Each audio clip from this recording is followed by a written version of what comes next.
Hey guys, welcome to Underrated History. This is Jason coming at you again. I know I find something interesting here. I'm staying in the same state and in the same war conflict as our previous edition regarding General Granger. We're staying in Texas and we're staying in the American Civil War. But here's a question for you. What if I told you that the Confederacy had actually won the last battle of the American Civil War? It turns out that they did.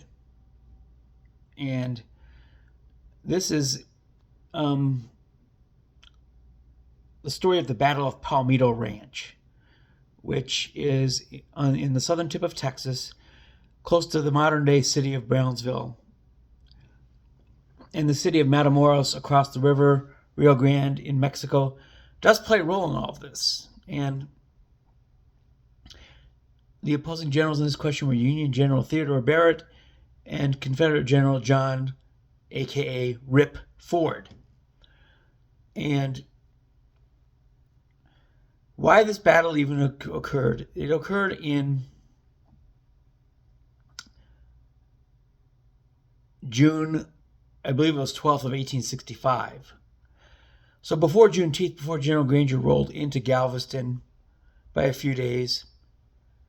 But nonetheless, it was generally understood at that point that the war was over. And the Union and Confederate troops had been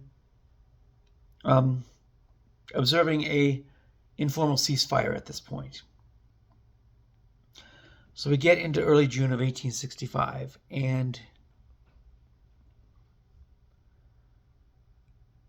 the word, there's never been any official confirmation of this, but this is part of the story that kind of makes the most sense. And that General Barrett was itching for promotion. Even given that the war was over, he needed a little bit more battlefield burnished credentials in order to get a promotion within the Union Army, which of course by this time everybody knows has won. So,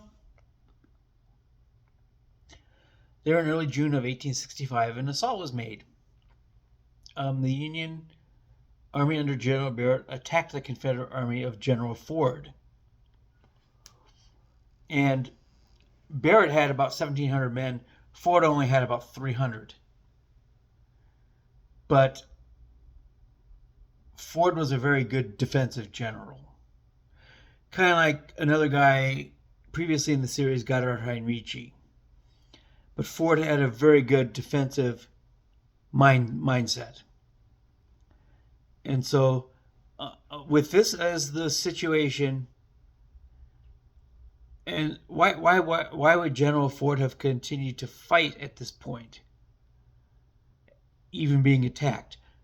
Well, the answer is pretty simple. The Confederates owned some cotton a little bit further north that was making its way south.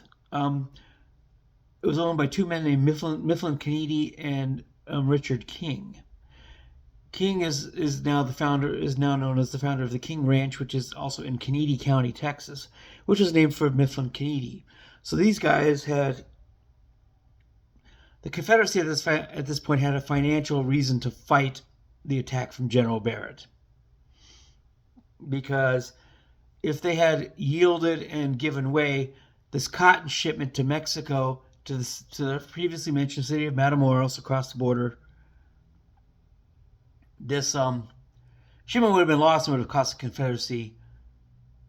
It says thousands of dollars. I'm thinking it's probably, like hundreds of thousands of dollars in today's dollars. And so General Ford decided to put up a fight. And he did.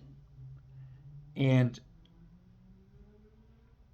the Union suffered somewhere between 30 and 40 fatalities and about a couple hundred more casualties.